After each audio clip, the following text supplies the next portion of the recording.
اعوذ باللہ من الشیطان الرجیم بسم اللہ الرحمن الرحیم الا ان اولیاء اللہ لا خوف علیہم ولا هم يحزنون صدق اللہ مولانا العظیم ببرکت ان اللہ وملائکتہ یصلون علی النبی یا ایھا الذین آمنوا صلوا علیہ وسلموا تسلیما اللہم صل علی وعلی آلہ وصحبہ اجمعین۔ حاضرین کرام، ہر اتوار کو بعد نماز ظہر درس قرآن و حدیث اور فقہی مسائل کا بیان، یہ سلسلہ اللہ کے فضل و کرم سے جاری ہے۔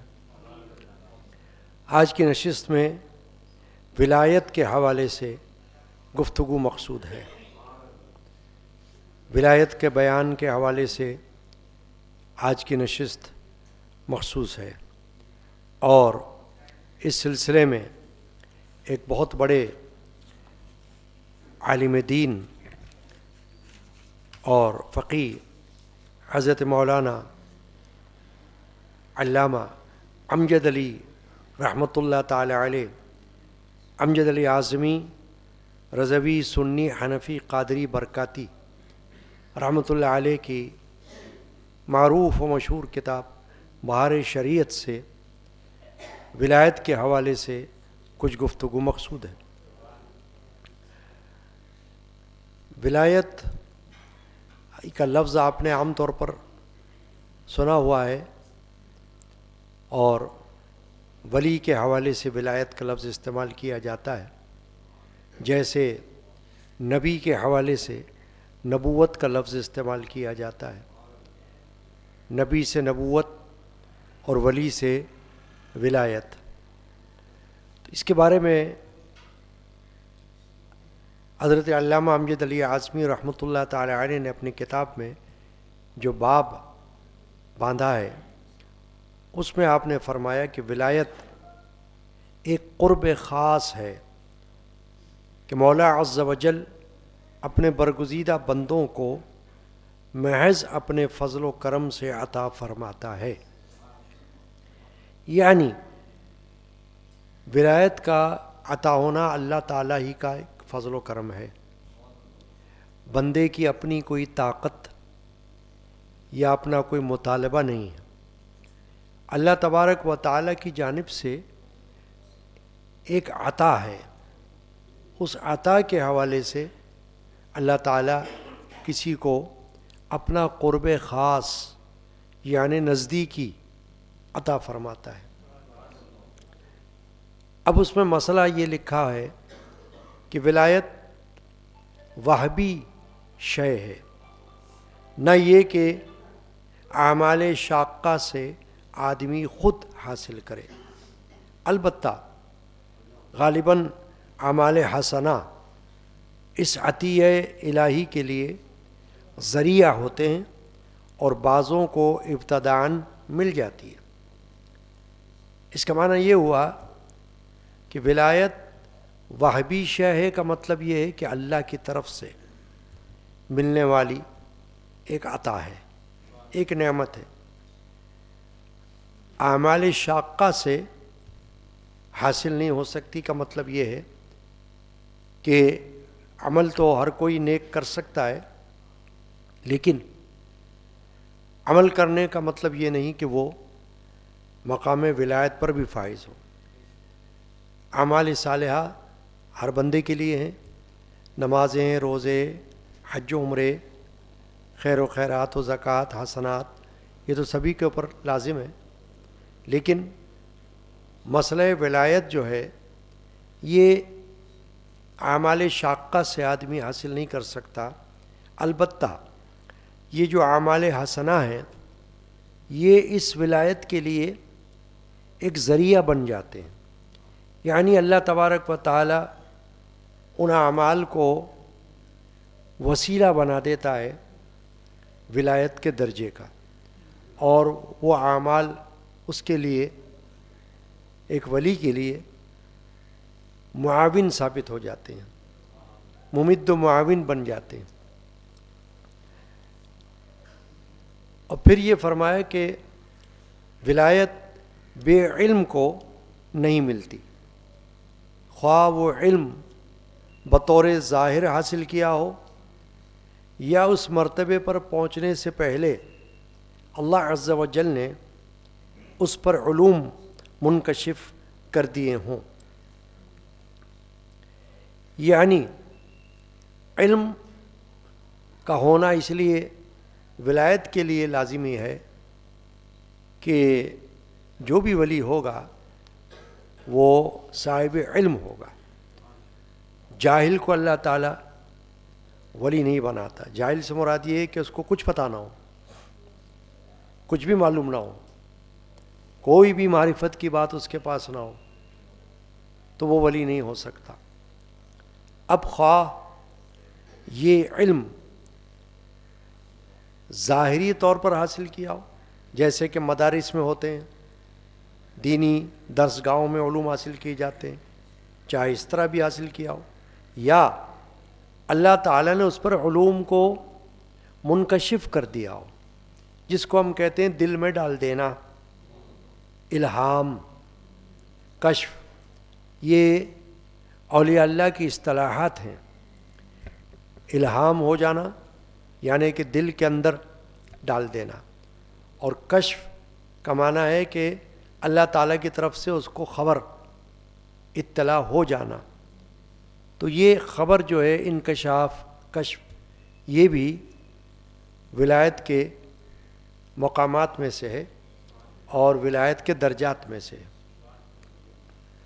اب عقیدہ یہ بیان کیا گیا کہ تمام اولیاء اولین و آخرین سے اولیاء محمدیین یعنی اس امت کے اولیاء افضل ہیں، اور تمام محمدیین میں سب سے زیادہ معرفت اور قرب الہی میں خلفائے اربعہ رضی اللہ تعالی عنہم ہیں، اور ان میں ترتیب وہی ترتیب افضلیت ہے۔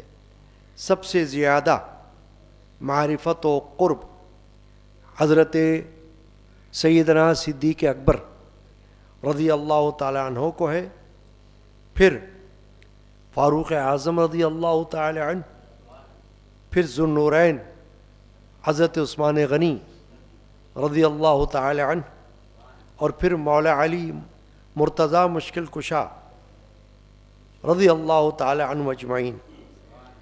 البتہ مرتبہ تکمیل پر حضور اقدس صلی اللہ تعالی علیہ وآلہ وسلم نے جانب کمالات نبوت حضرات شیخین کو قائم فرمایا، اور جانب کمالات ولایت حضرت مولا علی مشکل کشا کو۔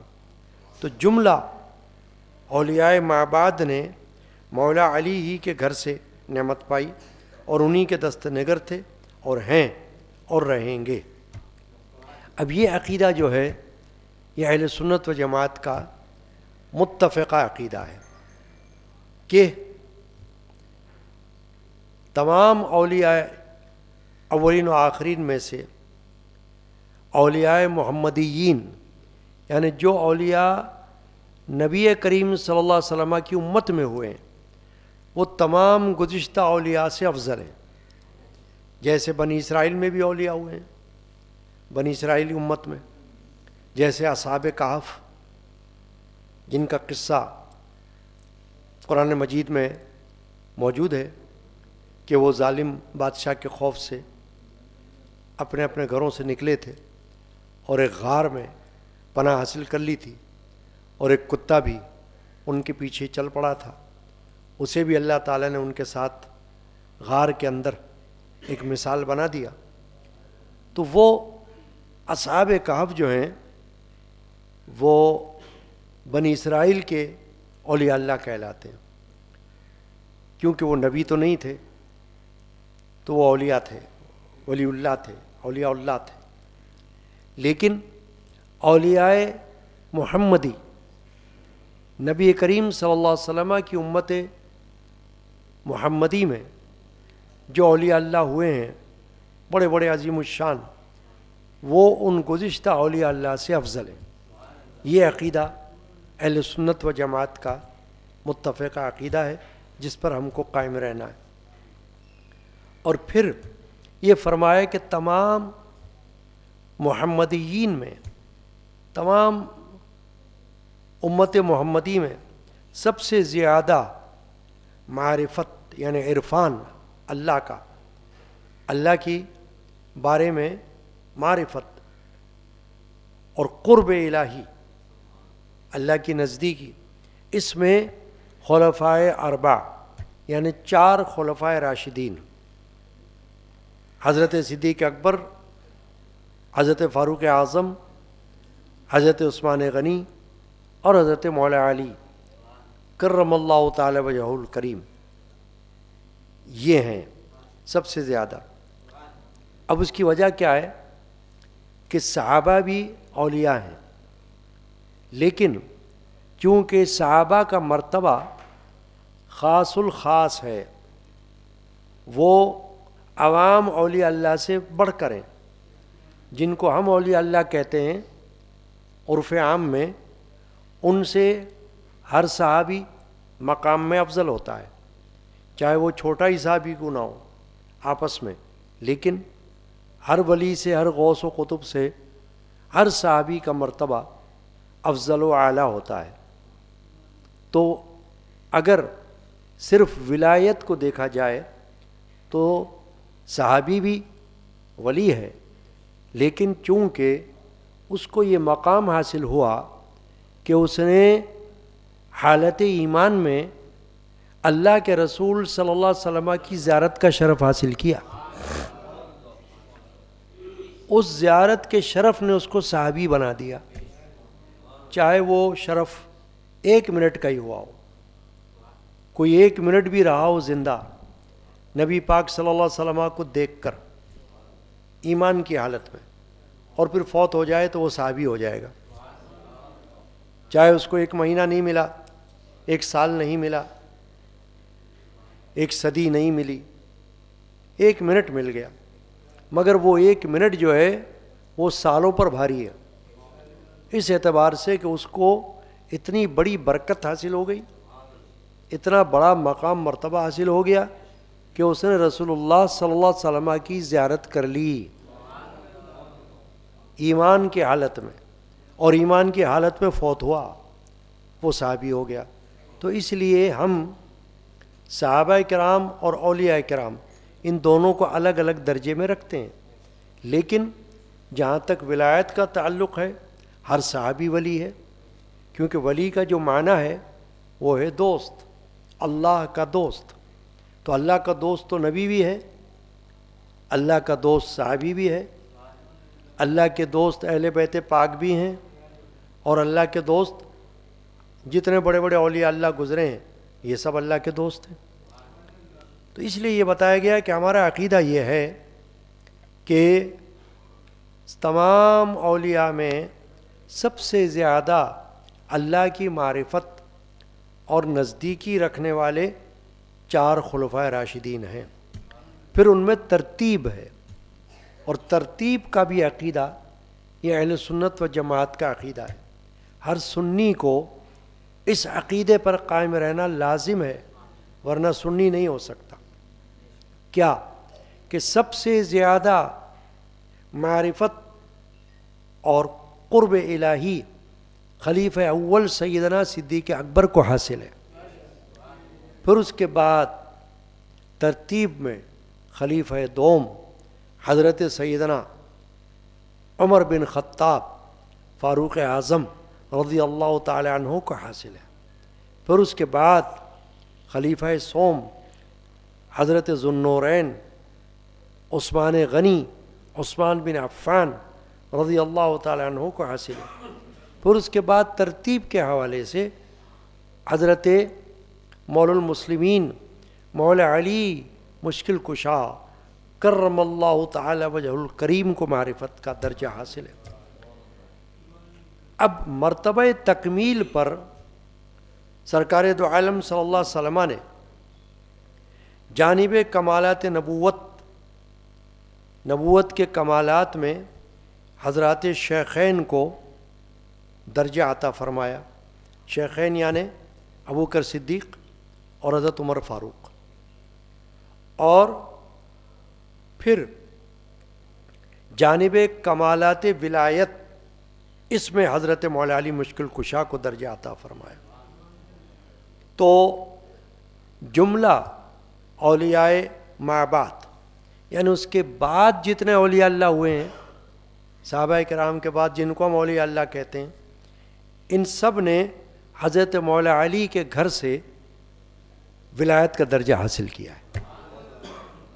یعنی کہ ولایت میں سرداری اور ولایت میں اعلیٰ مقام وہ اللہ تعالیٰ نے حضرت مولا علی کو عطا فرمایا ہے، اور انہی کے توسط سے تمام اولیاء اللہ کو اللہ تبارک و تعالیٰ نے درجات عطا فرمائے. تو تمام اولیاء اللہ انہی کے دست نگر ہیں اور رہیں گے. اب دوسرا عقیدہ کیا ہے ولایت کے حوالے سے، کہ طریقت جس کو ہم کہتے ہیں روحانی سلسلے میں، اس کو ہم کہتے ہیں طریقت. جیسے ہم کہتے ہیں ایک طریقہ قادریہ ہے، ایک طریقہ نقش بندیہ ہے، ایک طریقہ چشتیہ ہے، ایک طریقہ سہروردیہ ہے. یہ 4 روحانی بڑے سلاسل ہیں.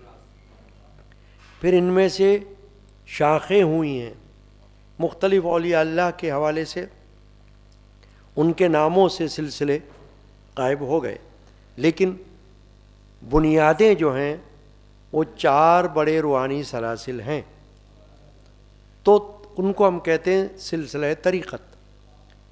اب اس کے بارے میں عقیدہ یہ بیان کیا گیا ہے جو ہمیں رکھنا ہے کہ طریقت شریعت کے مقابل نہیں ہے. مقابل کا معنی ہوتا ہے آپس میں ضد یا ایک دوسرے کے منافی نہیں.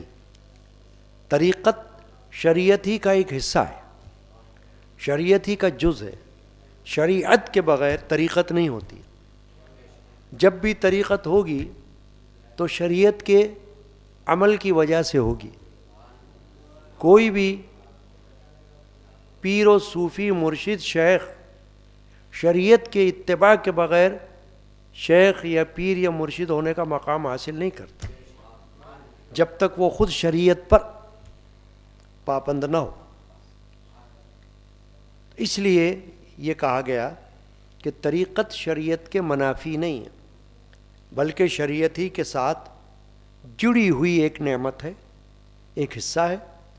تو شریعت اور طریقت کو الگ الگ نظر سے نہ دیکھا جائے. البتہ یہ ہے کہ شریعت اور طریقت دونوں میں اپنی اپنی تعلیمات ہیں. شریعت کے اندر نمازیں ہیں، روزے ہیں، حج و عمرے ہیں، زکوٰۃ ہے. اور طریقت کے اندر پھر اور زیادہ معرفت کی، عرفان کی باتیں ہیں. اللہ تبارک و تعالیٰ کا قرب حاصل کرنے کے لیے تمام اولیاء اللہ نے ایسے ایسے طریقے، ایسے ایسے ذرائع اور ایسی ایسی تعلیمات بیان فرمائی ہیں. تقریری کے ذریعے سے بیان فرمائی، تحریری طور پر بیان فرمائی، خود ان پر عمل کیا ہے. تو وہ طریقت ہے. اس لیے شریعت اور طریقت کو آپس میں کوئی مقابل نہ سمجھا جائے، مقابلہ نہ سمجھا جائے، بلکہ شریعت بھی طریقت کے ساتھ جڑی ہوئی اور طریقت شریعت کے ساتھ جڑی ہوئی ہے. تو یہ بیان کیا گیا ہے کہ طریقت شریعت کا باطنی حصہ ہے، شریعت ظاہری حصہ ہے اور طریقت باطنی حصہ ہے. تو یہ جو اگر کبھی کوئی اپنی جہالت سے یہ کہہ دے کہ بھائی شریعت الگ ہے طریقت الگ ہے، تو نہیں، شریعت طریقت ساتھ ساتھ ہے، آپس میں ملی ہوئی ہے. الگ الگ ان کو نہ سمجھا جائے۔ چنانچہ احکام شریعہ کی پابندی سے کوئی ولی، وہ کتنا ہی بڑا ہو، وہ سبق دوست یا مبرہ نہیں ہو سکتا۔ یعنی اگر ولی ہوگا تو شریعت پر چلنے والا ہوگا، جب تک شریعت پر نہ چل رہا ہوگا وہ مقام ولایت پر فائز نہیں ہوتا، یا ولی نہیں ہو سکتا، یا اس کو ولی نہیں مانا جا سکتا۔ شریعت کا انکار کر کے کوئی ولی نہیں ہو سکتا، شریعت کی اتباع کیے بغیر کوئی ولی نہیں ہو سکتا۔ چنانچہ اگر کوئی جہالت میں یہ کہہ دے کہ شریعت کا راستہ اور ہے اور طریقت کا راستہ اور ہے، تو ایسی بات نہیں ہے۔ اب ایک مسئلہ یہ بیان کیا گیا ہے کہ اولیاء کرام، جن کو ہم عرف عام میں اولیاء کرام کہتے ہیں، مثلا حضرت سید مخدوم علی حجویری داتا گنج بخش لاہوری رحمۃ اللہ تعالی علیہ 950 سال پہلے گزر چکے، جیسے کہ حضرت سید خواجہ معین الدین چشتی اجمیری غریب نواز رحمۃ اللہ علیہ، جیسا کہ حضرت خواجہ نظام الدین اولیاء حضرت خواجہ قطب الدین بختیار کاکی رحمۃ اللہ علیہ، جیسے کہ حضرت بابا فرید الدین گنج شکر رحمۃ اللہ علیہ، جیسے کہ حضور سیدنا غوث اعظم محبوب سبحانی رضی اللہ تعالی عنہ۔ فرمایا کہ اولیاء کرام ان کو کہا جاتا ہے اکابر اولیاء کرام، ان کو اللہ عز و جل نے بہت بڑی طاقت عطا فرمائی ہے۔ ان میں جو اصحاب خدمت ہیں ان کو تصرف کا اختیار دیا جاتا ہے۔ تصرف کا معنی کہ ان کو ایک طاقت دی جاتی ہے کہ وہ اپنے اختیار کو استعمال کرتے ہوئے اللہ کے حکم سے جو چاہیں وہ کر دیں۔ چنانچہ سیاہ و سفید کا ان کو مختار بنا دیا جاتا ہے۔ یہ حضرات نبی اکرم صلی اللہ علیہ وسلم کے سچے نائب کہلاتے ہیں۔ اختیارات و تصرفات حضور کی نیابت میں ملتے ہیں، یعنی یہ اختیارات جو ہیں سرکار دو عالم صلی اللہ علیہ وسلم کے نائبین کی حیثیت سے اللہ تعالیٰ ان کو عطا فرماتا ہے کہ یہ حضور کے صلی اللہ علیہ وسلم کے نائب ہیں، یعنی کہ ان کے بعد ہیں، خلیفہ ہیں ان کے۔ علوم غیبیہ، یعنی جس کو کہتے ہیں کہ ایسا علم جو ہر آدمی کے پاس نہیں ہوتا، اس کو ہم کہتے ہیں علم غیب۔ تو جو اللہ کی طرف سے ہوتا ہے وہ ان پر منکشف کر دیا جاتا ہے۔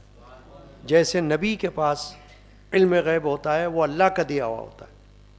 عقیدہ ہمیشہ یہ ہونا چاہیے کہ نبی کے پاس بھی علم غیب اللہ کی طرف سے ملتا ہے، اس کا اپنا ذاتی نہیں ہوتا، ذاتی عقیدہ نہیں ہوتا ہمارا۔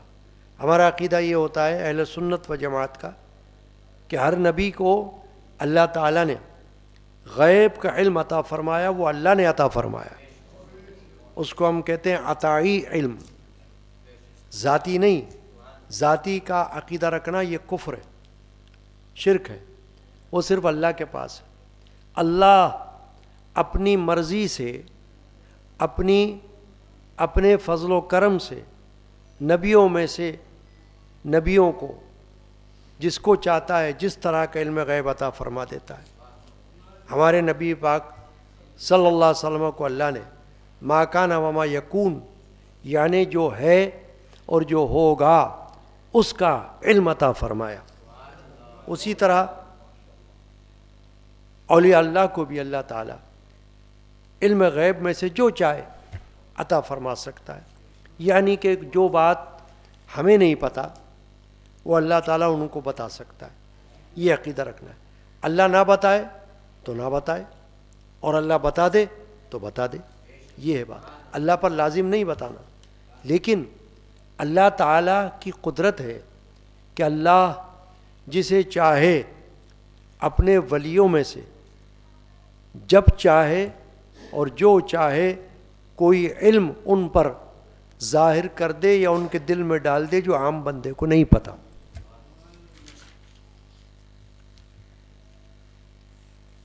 مگر عقیدہ یہ بتایا گیا ہے کہ یہ سب کچھ حضور اقدس صلی اللہ تعالی علیہ وآلہ وسلم کے واسطہ سے ہوتا ہے، ان کے واسطے کے بغیر نہیں ہوتا. اسی لیے تمام علماء کا اور بزرگوں کا، صوفیاء کرام کا، اولیاء کرام کا اسی پر عقیدہ ہے کہ حضور کے واسطے سے اللہ تعالیٰ اولیاء اللہ کو سب کچھ عطا فرما دیتا ہے.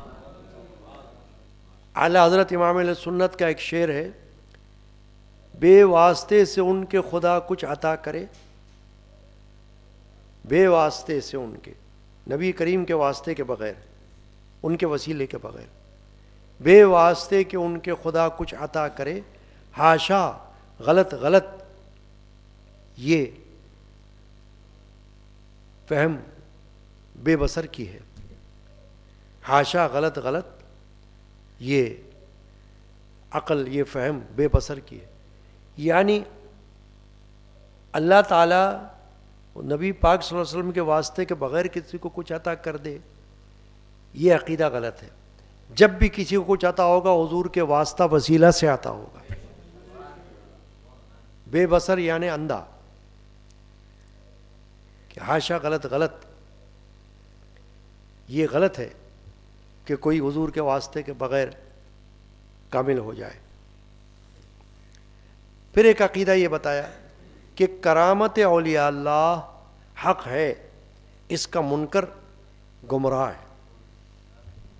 کرامت، معجزہ، یہ دو اصطلاحات دین اسلام میں قرآن سے آئی ہیں، اس لیے کہ قرآن کے اندر معجزات کا بھی ذکر ہے اور قرآن کے اندر کرامات کا بھی ذکر ہے. معجزہ نبی کے واسطے سے ہوتا ہے اور کرامت غیر نبی کے واسطے سے ہوتا ہے. یعنی جب معجزہ کوئی ہوتا ہے نبی کے پاس، معجزہ کا مطلب کیا ہوتا ہے؟ کوئی ایسی بات، کوئی ایسا عمل جو خلاف عادت ہو، عوام کے پاس نہ ہو، یعنی عام آدمی سے وہ بات واقع نہ ہو سکتی ہو اور نبی سے ہو جائے تو اس کو کہتے ہیں معجزہ. مثلا سرکار دو عالم صلی اللہ علیہ وسلم کے حدیث میں معجزات کا ذکر ہے، اس کو ہم کہتے ہیں معجزات النبی صلی اللہ علیہ وسلم.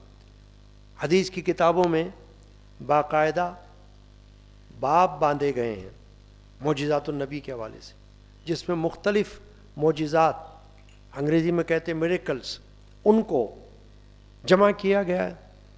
مثال کے طور پر نبی اکرم صلی اللہ علیہ وسلم کا اپنے انگشت مبارک کے اشارے سے چاند کے 2 ٹکڑے کر دینا، یہ معجزہ ہے.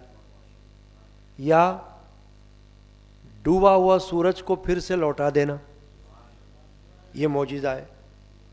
یا جانور کا کلام کرنا، بات کرنا نبی پاک صلی اللہ علیہ وسلم سے، یہ معجزہ ہے.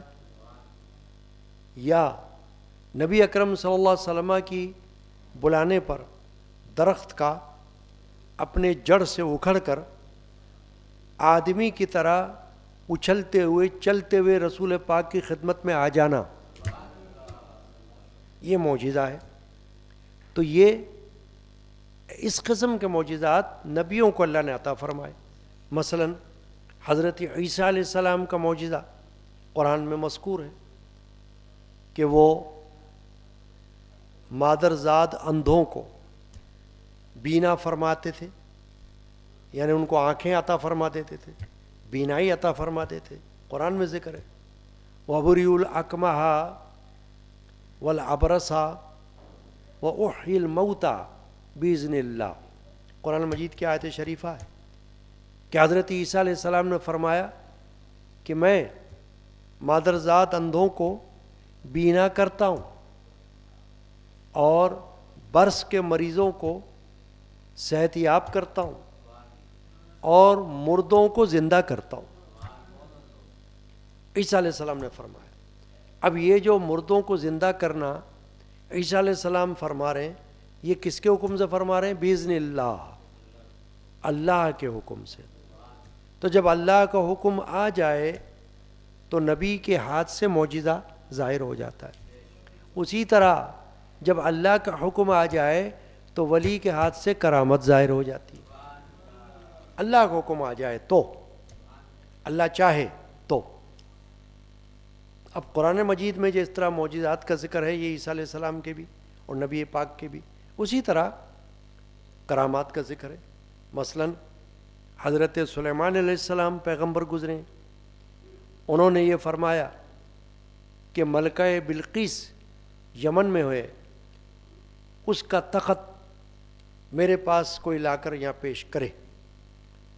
تو ایک جن نے یہ کہا, قرآن میں ذکر ہے یہ کہ ایک جن نے کہا کہ میں آپ کی یہ جو مجلس ہے, دربار, یہ ختم ہونے سے پہلے لا کر آپ کو دے دوں گا تخت.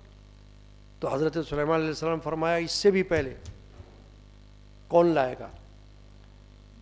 تو حضرت سلیمان علیہ السلام کے دربار کے ایک وزیر آصف بن برخیہ, انہوں نے عرض کر دیا کہ یا حضرت سلیمان علیہ السلام, میں پلک جھپکنے سے پہلے تخت لے آؤں گا, آپ کے سامنے حاضر کر دوں گا.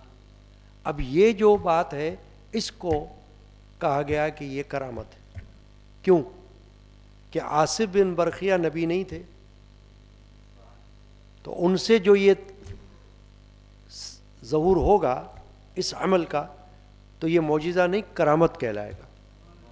اسی طرح خواتین میں حضرت عیسیٰ علیہ السلام کی والدہ محترمہ حضرت بی بی مریم سلام اللہ علیہا, ان کے حوالے سے قرآن میں موجود ہے کہ آپ کے پاس بغیر موسم کے پھل ظاہر ہو جاتے تھے, دکھائی دیتے تھے کہ پھل موجود ہیں, حالانکہ اس پھلوں کا موسم ہوتا نہیں تھا. جیسے کہ سیزن تو ہے نہیں مگر پھل موجود ہیں. تو جب حضرت زکریا علیہ السلام جو حضرت مریم علیہ السلام کے خالو تھے, انہوں نے پوچھا کہ مریم آپ کے پاس یہ بے موسم پھل کیسے آ گئے؟ کہا یہ اللہ کی طرف سے آئے. تو اس کو کرامت کہا جاتا ہے. اور حضرت بی بی مریم کو ولیہ کہا جاتا ہے کیونکہ بی بی مریم نبی نہیں تھیں, کوئی عورت نبی نہیں ہوتی. اللہ نے جب بھی کسی کو نبی بنایا تو مردوں میں سے بنایا ہے, تو مگر نبی کی ماں تھی, نبی کی والدہ تھی, تو اللہ تبارک و تعالیٰ نے ان کو بطور کرامت یہ خلاف عادت بات عطا فرما دی, نعمت عطا فرما دی کہ ان کے سامنے بے موسم کے پھل آ جاتے تھے.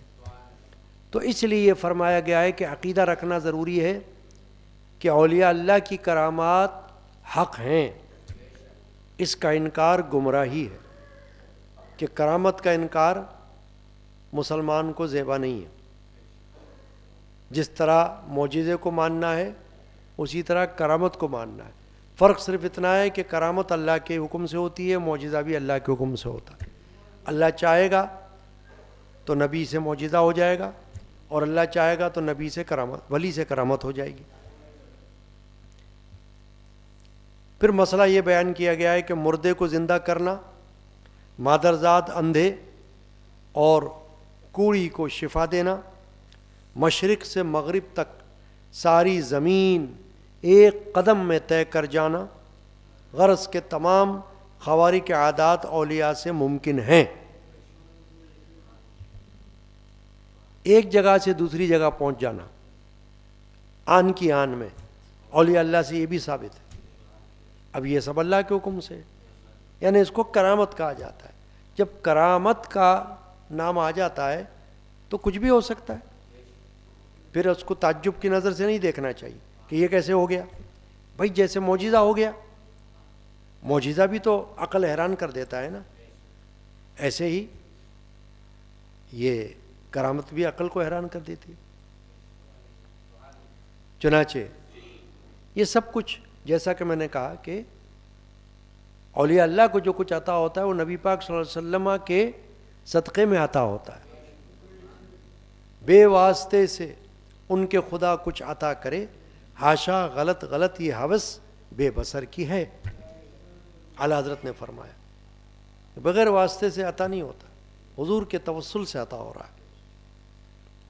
تو اب یہ فرمایا کہ یہ جو خوارق عادات یعنی ایسا عمل جو عوام کے پاس نہیں ہے، اس پر یقین رکھنا یہ ضروری ہے، سوائے اس معجزہ کے جس کے لیے قرآن میں دوسروں کے لیے ممانعت ثابت ہو گئی ہے، جیسے قرآن مجید کے مثل کوئی صورت لے آنا، یا دنیا میں بیداری میں اللہ عز و جل کا دیدار یا کلام حقیقی سے مشرف ہونا،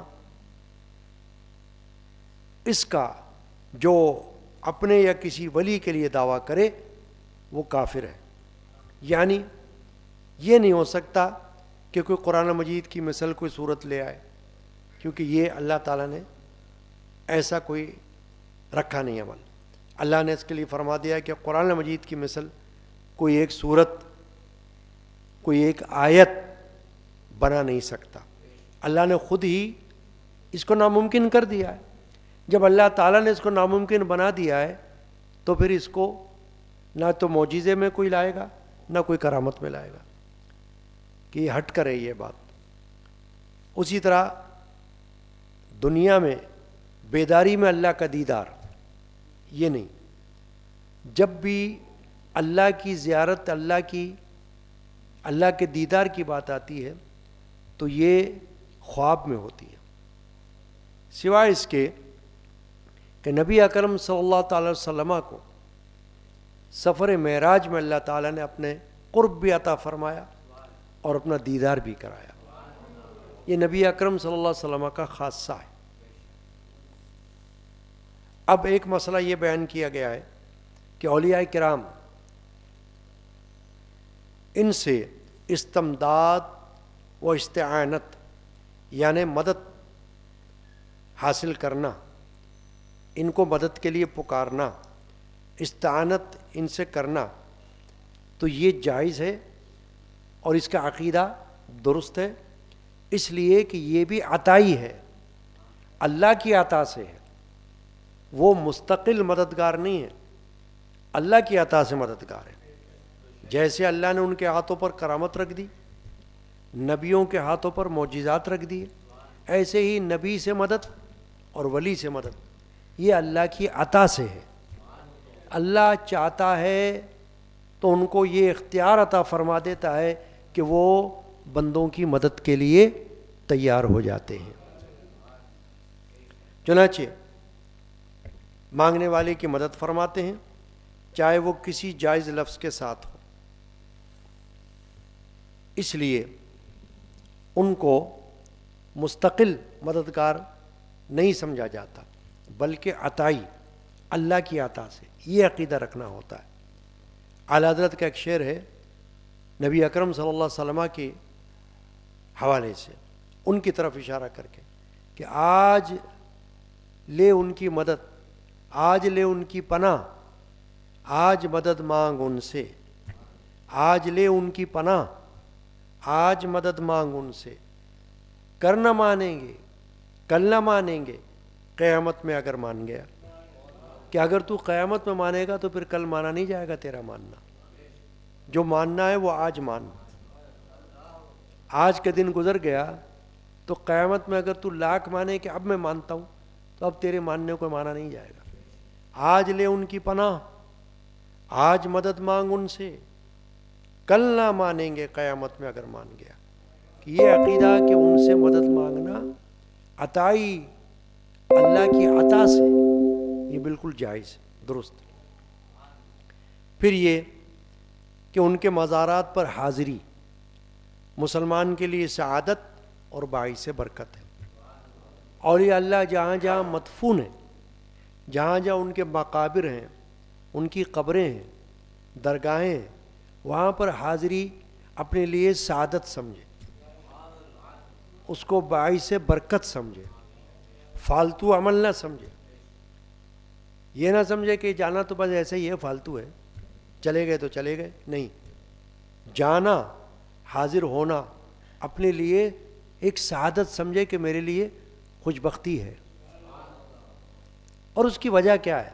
وجہ یہ ہے کہ اولیاء اللہ کی ذوات وہ ہیں کہ اللہ تعالیٰ نے ان کو زندگی میں بھی مرتبہ جو عطا فرمایا بعد وصال ان کے مرتبے کو قائم رکھا ہے، ان کو مرتبے سے معزول نہیں کیا اللہ نے۔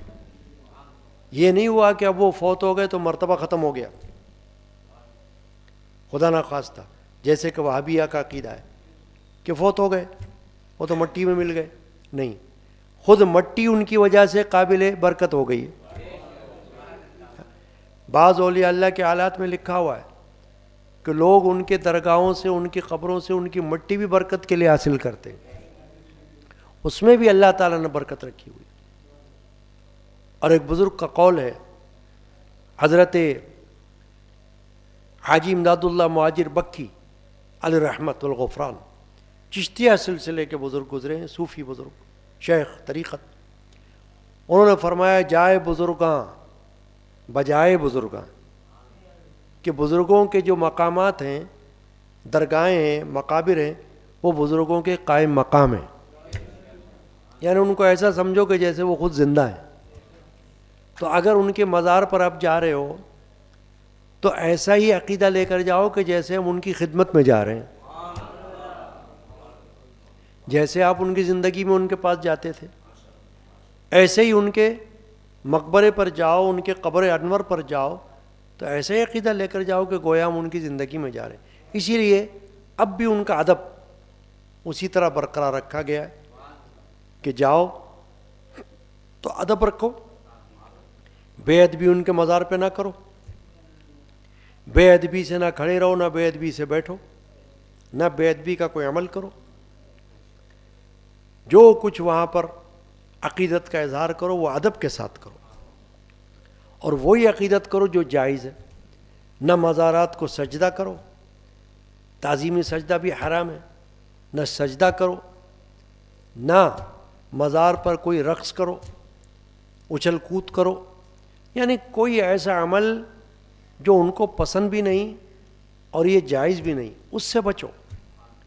فاتحہ پڑھو، درود شریف پڑھو، تسبیح پڑھو، ذکر اللہ کرو، اور ان کے وسیلے سے اپنے لیے دعائیں کرو، اور ان سے یہ کہہ سکتے ہو کہ اے بزرگ ہمارے لیے اللہ کی بارگاہ میں آپ دعا فرمائیں،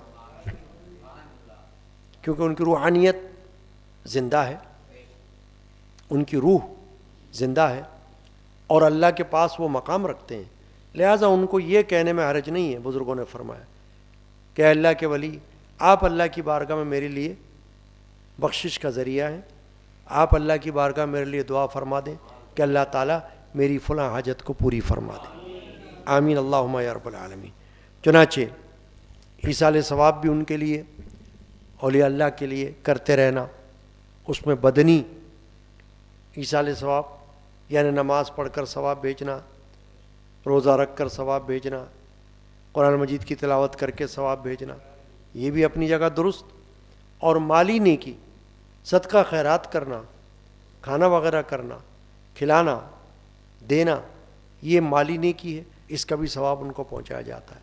تو آج کی نشست میں ولایت کا بیان ہم نے بہار شریعت کی روشنی میں اس وقت سنا ہے، اور اس پر تشریح میں گفتگو بھی ہوئی ہے۔ اللہ تعالیٰ اپنی پاک بارگاہ میں قبول فرمائے۔ صلی اللہ